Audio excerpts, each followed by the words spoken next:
کہنے کو تو دین سب کا اسلام ہے، لیکن کتابوں کا جہاں اور ہے، بابوں کا جہاں اور۔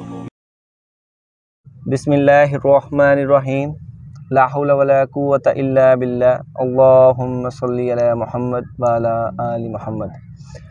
آج میرے ساتھ جو بھائی موجود ہیں ان کو آپ جانتے ہوں گے، وے ٹو جنہ ان کا چینل ہے، یہ اسامہ بھائی کے بھائی ہیں، اور یہ آج ہمیں انٹرویو دیں گے انشاءاللہ۔ ان سے جانتے ہیں یہ کیسے ریورٹ ہوئے، ان کی کیا سٹوری ہے۔ السلام علیکم۔ وعلیکم السلام۔ کیسے ہیں آپ؟ الحمدللہ اللہ کل حال۔ ماشاءاللہ۔ اچھا یہ بتائیں، اپنا شارٹلی تھوڑا سا تعارف کروا دیں، اب کون ہے، کہاں سے ہیں اور کیا کرتے ہیں؟ سر میرا نام علی حمزہ ہے اور میں فیصل آباد کا رہنے والا ہوں اور ایک ریسٹورنٹ میں جاب کرتا ہوں، اچھا، اور ایک فیملی سے بلونگ کرتا ہوں، مطلب کہ جو بریلوی تھی، اچھا اچھا، تو الحمدللہ اللہ تعالیٰ کی ذات نے اب ہمارے اوپر کرم کیا ہے، تو اللہ تعالیٰ کی ذات نے قرآن اور حدیث کا راستہ جو ہے وہ ہمیں دکھا دیا الحمدللہ۔ ماشاءاللہ۔ اچھا آپ کی ایج کتنی ہے؟ میری ایج ہی ہے 24۔ 24، ماشاءاللہ۔ اچھا یہ بتائیں حمزہ بھائی، کیسے، کون سی ایسی وجہ، کون سی ایسی بات آپ کو ٹریگر کی، مطلب فرقہ واریت کو چھوڑ دیا؟ سر دیکھیں کہ تقریباً ہمارے گھر کا جو تعلق تھا وہ الحمدللہ دین کے راستے پہ چلتے تو تھے شروع سے ہی، مطلب بابا نماز اور قرآن و سنت پہ چلانے کی کوشش کرتے تھے اپنے زوم میں جیسا ان کا تھا، ٹھیک ہے۔ تو اس کے بعد پھر بابا کی ڈیتھ ہو گئی۔ ہماری پرورش ظاہر سی بات ہے ایک بریلوی خاندان اور قادری جو عبدالقادر جیلانی صاحب کے وہ مطلب مرید ماننے والے ہیں، اس خاندان میں ہماری پرورش ہوئی، تو ہم بھی جیسے ہم نے دیکھا تھا اپنے بڑوں کو ویسے ہی چلتے آئے۔ تو بس آہستہ آہستہ پھر اللہ تعالیٰ کی ذات نے راستے کھولنے شروع کیے، دماغ کھولنے شروع کیا۔ کچھ میرے بابا بیمار ہو گئے، تو اپنے آخری دنوں میں وہ جو عبدالقادر جیلانی صاحب کے بہت بڑے مرید تھے، تو وہ انہیں درد اور کوئی شفا کا کوئی ایسا حساب نہیں لگ رہا تھا، جہاں پہ بھی جاتے تھے، جس بزرگ کے پاس بھی جاتے تھے، وہی اپنے نسخے بتا دیتے تھے، اپنی باتیں بتا دیتے تھے۔ تو میں نے اپنے بابا کو دیکھا تھا کہ وہ اپنے زندگی کے آخری دنوں میں بہت زیادہ ریورٹ ہو رہے ہیں، تو انہی کی طرف دیکھتا تھا۔ میں کہتا تھا کہ یہ میری نظروں میں، تب میں انہیں سمجھتا تھا کہ یہ مطلب اپنے دین سے ہٹ رہے ہیں، اور جو ہمیں ایک بتایا گیا کہ آپ کے خاندان والوں نے آپ کے اوپر جادو کیا ہے، یہ فلاں جو بھی مطلب یہ کرتے ہیں باتیں، تو یہ ساری ہمیں باتیں کی گئیں۔ تو میں کہتا تھا کہ بس یہ اسی سبھی کا اثر ہے، تو میرے بابا اپنے دین سے ہٹ رہے ہیں، یعنی کہ اپنا جو عقیدہ ہے نا اس سے ہٹ رہے ہیں۔ صحیح۔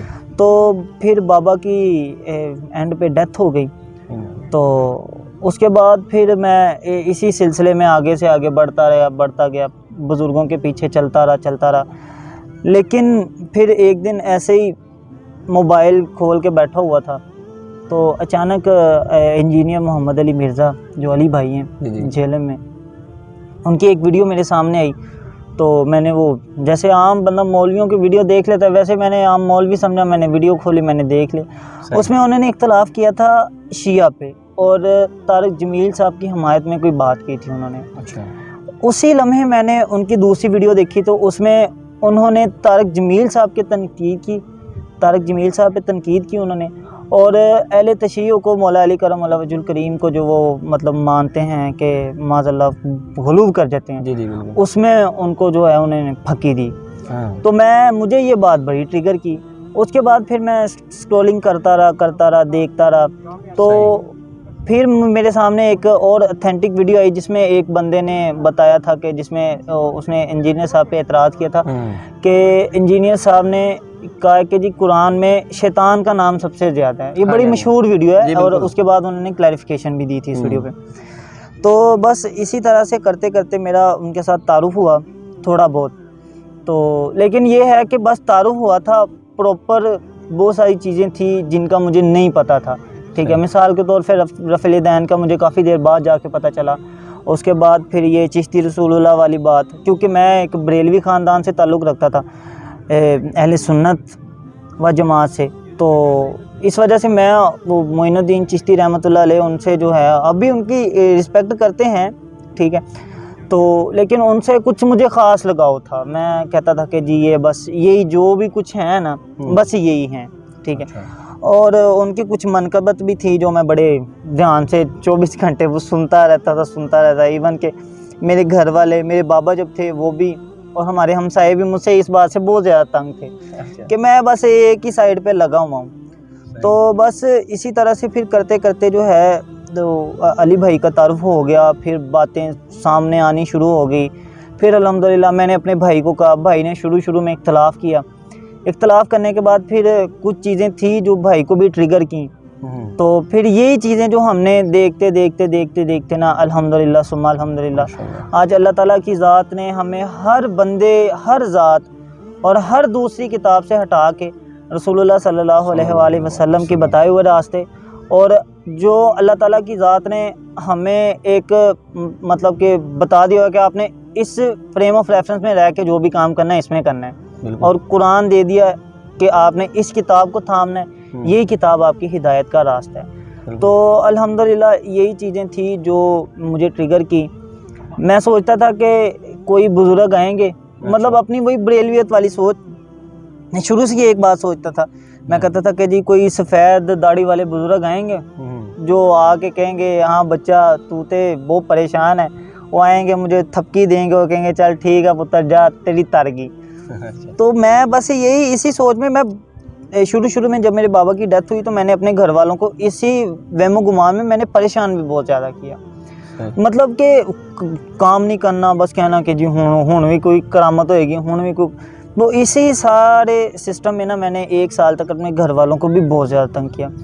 اس کے بعد الحمدللہ اللہ تعالیٰ کی ذات کا احسان ہے کہ بس انجینئر صاحب زندگی میں آئے, اور وہ پھر چینج ہوتا الحمدللہ آج میں اس ویڈیو کی وساطت سے کہتا ہوں کہ میں انجینئر صاحب کو صرف اس وجہ سے سنتا ہوں کہ وہ قرآن اور حدیث کی بات کرتے ہیں. ٹھیک ہے, آج وہ اپنی بات سے ہٹ جائیں اور قرآن اور حدیث کے علاوہ کوئی اور بات کرنی شروع کر دیں, کیونکہ اتنی مطلب جو ہے سمجھ تو ہمیں بھی آ گئی ہوئی ہے کہ ہم نے قرآن اور حدیث کے راستے پہ ہی چلنا ہے, اور یہی صحیح راستہ ہے. اور دیکھیں انجینئر صاحب سے پہلے بہت بڑے لوگ آئے اور چلے گئے. انجینئر صاحب تو میں سمجھتا ہوں کہ ٹھیک ہے اللہ تعالیٰ کی ذات نے انہیں بہت سارے لوگوں کی ہدایت کا راستہ بنایا, لیکن اگر ہم ان کے بھی جو مقلدین ٹائپ ہوتے ہیں یا ان کے مرید ہوتے ہیں, یہ کام ہم نہیں کرتے. ٹھیک ہے, اور نہ ہی ہمیں اس کی کوئی ضرورت ہے. ٹھیک ہو گیا, ہمیں راستہ ملا ہے قرآن اور حدیث کا, کیونکہ قیامت والے دن انجینئر صاحب ہمارے اعمال کے ذمہ دار نہیں ہوں گے. ٹھیک ہو گیا, اور انجینئر صاحب نہیں ہوں گے تو پھر کوئی بھی نہیں ہوگا. صرف شفاعت ہوگی تو رسول اللہ صلی اللہ علیہ وآلہ وسلم کے ہاتھ پہ. اور اگر کسی بندے کے بات میں یہ ذہن میں یہ بات ہو کہ ہم جو چاہے دنیا میں کرتے جائیں, جیسے چاہے کرتے جائیں, خیر عجیب رسول اللہ نے تو چھڑوا ہی لینا ہے.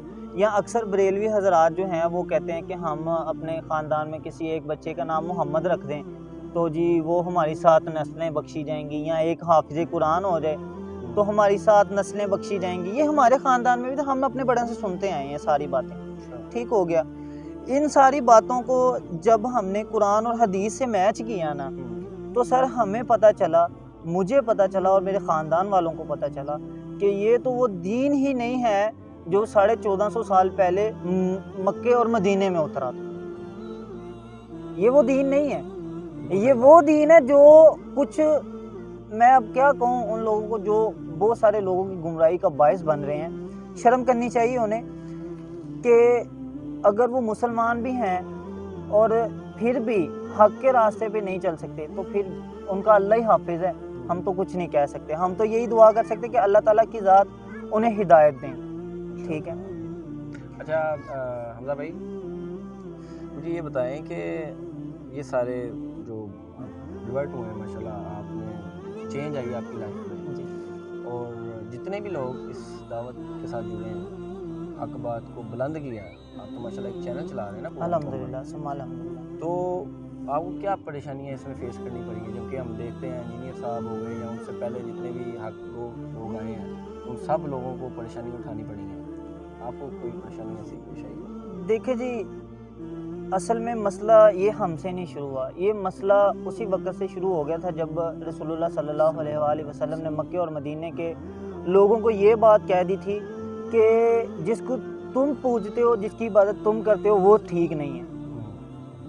جس کی عبادت کرنی چاہیے وہ تمہیں نظر نہیں آئے گا, تم اسے دیکھ نہیں سکتے, تم اس کی بات سن نہیں سکتے. ٹھیک ہے, تمہاری عقل نہیں ہے. تو مسئلہ یہ ہے کہ یہ رسول اللہ صلی اللہ علیہ وآلہ وسلم سے شروع ہوا، انہیں پریشانیاں آئیں، صحابہ کو پریشانیاں آئیں، ایسے ہی آگے سے آگے چلتے چلتے یہ پریشانیاں ہم تک پہنچ گئیں. اور پریشانیاں سب سے بڑی بات آج کے دور میں اور اس دور میں بھی آپ دیکھیں کہ جو فتنہ ہوتا ہے نا وہ بڑی تیزی سے اوپر آتا ہے. حق اتنی تیزی سے اوپر نہیں آ سکتا. رسول اللہ صلی اللہ علیہ وآلہ وسلم نے جب اپنی نبوت کا اعلان کیا تو ان کے آخری زندگی کے آخری مرحلے میں کچھ جھوٹے نبیوں نے بھی اعلان کیا. آپ دیکھیں کہ اتنے صحابی رسول اللہ صلی اللہ علیہ وآلہ وسلم کے ساتھ نہیں تھے جتنے زیادہ کہ ان فتنہ پرور لوگوں کے ساتھ ہو گئے تھے جنہوں نے جھوٹی نبوت کا دعویٰ کیا. یہ بات سر کتنی بہت آپ یہی بات ہے کہ آپ ہم ہر دور میں مشکلات اور پریشانیاں آتی رہتی ہیں. ہمیں پریشانیاں آئیں، مجھے پریشانیاں آئیں کہ میں ایک بریلوی خاندان سے تعلق تھا، پہلے بھی بتایا.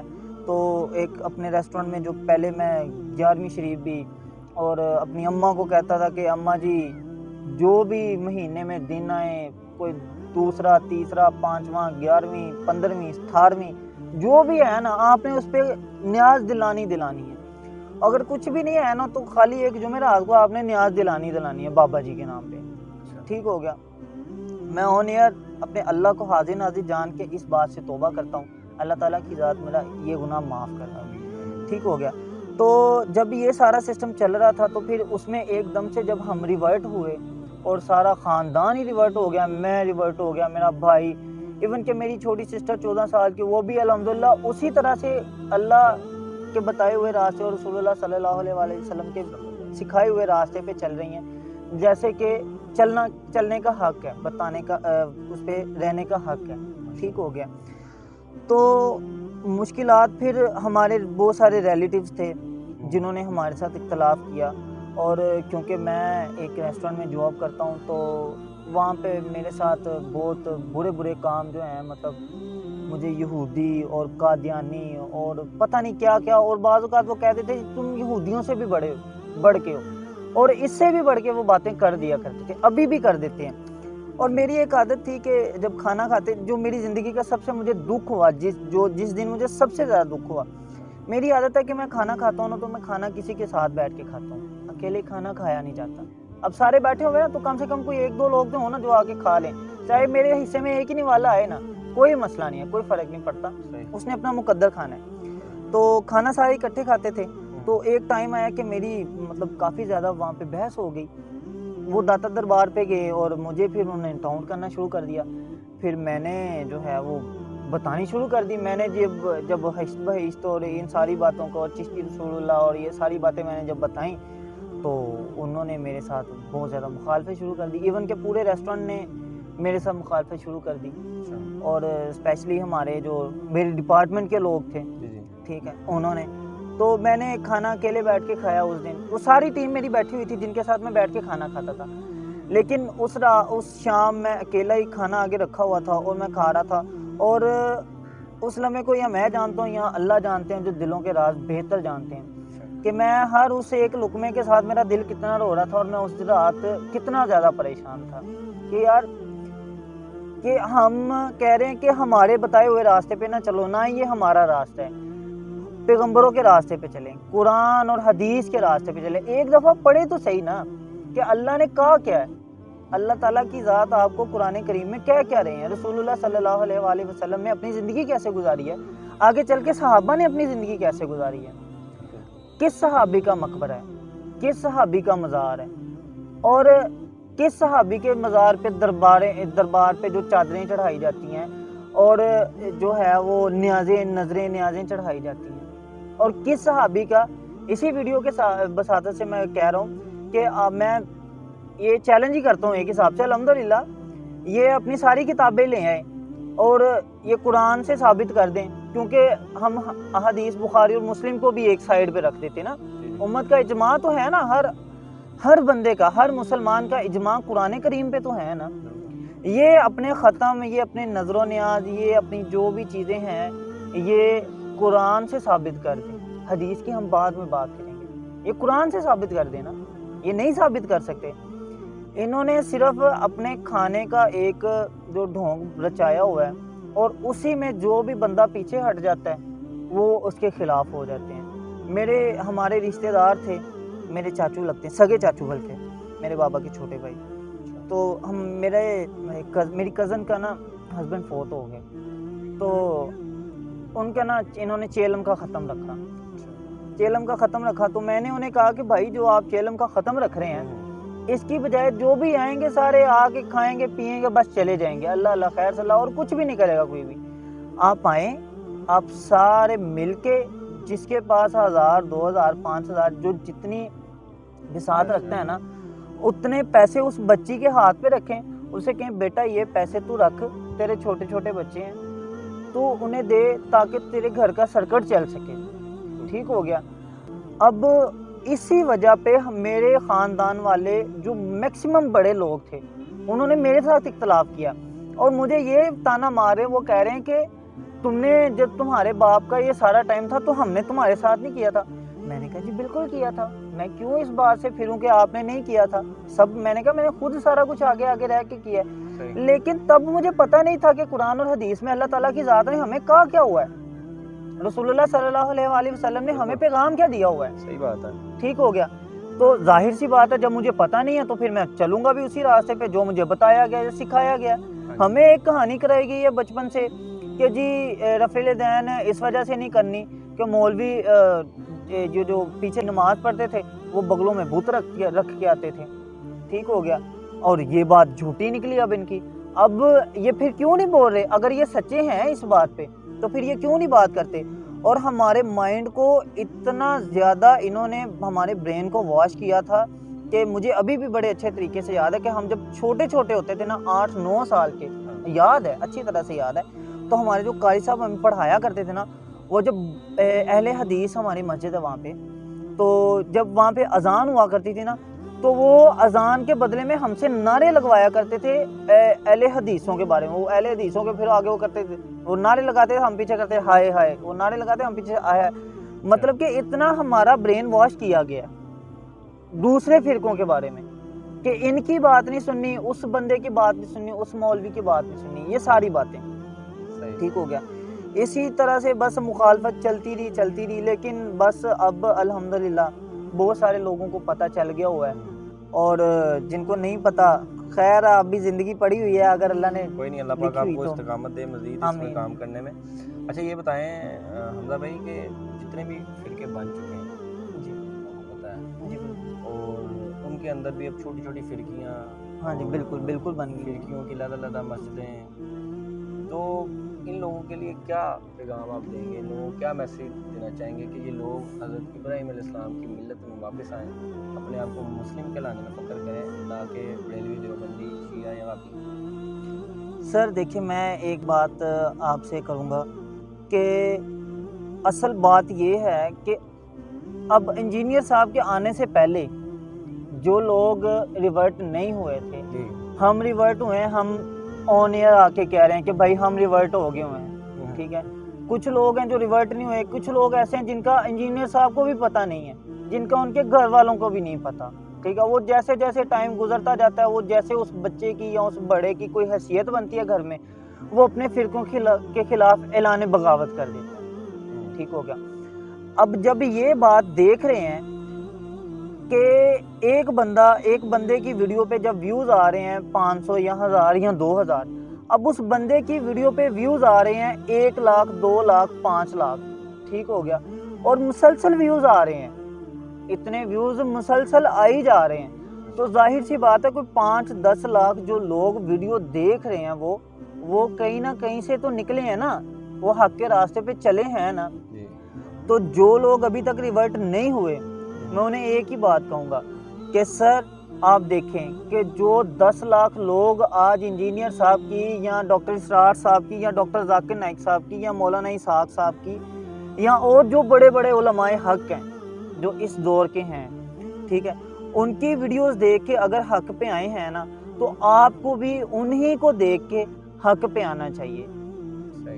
صحیح ہے. آپ کو دیکھنا چاہیے کہ یار اگر یہ بندے, ظاہر سی بات ہے سر, کوئی بندہ بھی اتنا بے وقوف نہیں ہوتا, میں اتنا بے وقوف نہیں ہوں کہ میں قرآن اور حدیث کے راستے کو چھوڑ کے, یا مطلب میں